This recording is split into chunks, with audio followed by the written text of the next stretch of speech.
ಅನ್ಯಾಯದ ಅಟ್ಟಹಾಸನ ಮಟ್ಟ ಹಾಕೋವರೆಗೂ ನ್ಯಾಯ ದೇವತೆ ಸಾಯಲ್ವೋ ನಿನ್ನನ್ನು ಆಡಿನೋ ರೆಡ್ ಹ್ಯಾಂಡ್ ಆಗಿ ಹಿಡಿದು ಒಳಗ್ ಹಾಕ್ಬೇಕಾಗಿತ್ತು. ಅದಕ್ಕೆ ನಾವು ಮಾಡಿದ ಪ್ಲಾನ್. ಭಾರಿ ಸೂಪರ್ ಐತ್ರಿ ನಿಮ್ ಡ್ರಾಮಾ.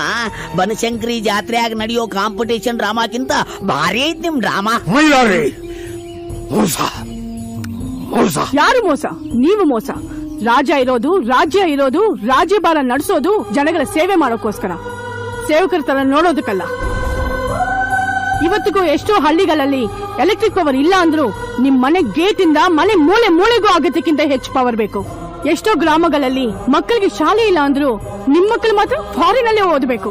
ಬಡವರ ಮಕ್ಕಳು ದೇಶ ಕಾಯೋ ಯೋಧ ಆಗ್ಬೇಕು, ನಿಮ್ ಮಕ್ಕಳು ದೇಶ ಲೂಟಿ ಮಾಡೋ ರಾಜಕಾರಣಿ ಆಗ್ಬೇಕು. ಅದೆಷ್ಟೋ ಜನಗಳಿಗೆ ಕಾಲಡಿ ಚಪ್ಪಲಿ ಇಲ್ಲ, ತಲೆ ಮೇಲೆ ಸೂರಿಲ್ಲ ಅಂದ್ರು ನೀವು ಮಾತ್ರ ತಲೆ ಮಾರ್ಗಾಗುವಷ್ಟು ಸಾವಿರಾರು ಕೋಟಿ ಲೂಟಿ ಮಾಡಿದಿರಾ. ಸಾವಿರಾರು ಎಕರೆ ಜಾಗಗಳನ್ನ ಡಿನೋಟಿಫಿಕೇಶನ್ ಅಲ್ಲಿ ನುಂಗಾಕಿದಿರಾ. ಸುಡೋ ಬಿಸಿಲು ಕೂಡ ತಂಪಾಗುತ್ತೆ, ಬಿರುಗಾಳಿ ಕೂಡ ತಂಗಾಳಿ ಆಗುತ್ತೆ, ಬರುಡ ಭೂಮಿ ಕೂಡ ಬೆಳೆ ಕೊಡುತ್ತೆ, ದುರದೃಷ್ಟ ಕೂಡ ಅದೃಷ್ಟ ಆಗುತ್ತೆ, ಸುಳ್ಳ ಕೂಡ ಸತ್ಯವಂತನಾಗ್ತಾನೆ, ಕಳ್ಳ ಕೂಡ ಒಳ್ಳೆಯವನಾಗ್ತಾನೆ. ಅಷ್ಟೇ ಯಾಕೆ, ಸೂಳೆ ಕೂಡ ಪತಿವ್ರತೆ ಆಗ್ತಾಳೆ. ಆದ್ರೆ ಭ್ರಷ್ಟನ ನಿಷ್ಠೆಯಿಂದ ಕಾಪಾಡ್ತಿರೋ ನಿಮ್ಮಂತ ನೀಚಗಳು ಯಾವತ್ತೂ ಬದಲಾಗಲ್ಲ. ಆದ್ರೆ ಒಂದ್ ತಿಳ್ಕೊಳ್ಳಿ, ಭಾರತಾಂಬೆ ಒಡಲಲ್ಲಿ ಹುಟ್ಟಿ ಕರ್ನಾಟಕ ಮಾತೆ ಮಡಿಲಲ್ಲಿ ಬೆಳಿತಿರೋ ಅದೆಷ್ಟೋ ನನ್ನಂತ ದೇಶಾಭಿಮಾನಿಗಳಿದ್ದಾರೆ. ಇವತ್ತಲ್ಲ ನಾಳೆ ಅವರೆಲ್ಲ ಈ ರಾಜಕೀಯದ ಯುವ ಮುಖಂಡರುಗಳಾಗೆ ಆಗ್ತಾರೆ.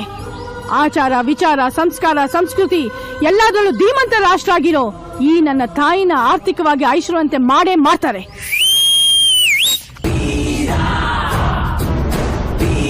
ಬೇಲಿನ ಎದ್ದು ಹೊಲ ಮೇಯ್ದಂಗೆ ರಕ್ಷಕರೇ ಭಕ್ಷಕರಾದ್ರೆ ನಾಗರಿಕರು ಭಿಕ್ಷುಕರಾಗದಂತೂ ಗ್ಯಾರಂಟಿ.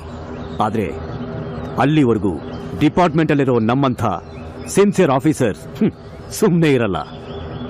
ನಿನ್ನಂತ ಲುಚ್ಚ ಲಫಂಗ ಥರ್ಡ್ ಕ್ಲಾಸ್ ಚೀಪ್ ರೇಟೆಡ್ ಮಿನಿಸ್ಟರ್ಗಳು ಈಗಾಗಲೇ ಸಾಕಷ್ಟು ಜನ 4 ಗೋಡೆ ಮಧ್ಯ ಕತ್ಲು ಕೊನೆಯಲ್ಲಿ ಕಂಬಿ ಎನಿಸ್ತಾ ಇದ್ದಾರೆ. ನೀನು ಹೋಗಿ ಜಾಯ್ನ್ ಆಗು. Take him to custody.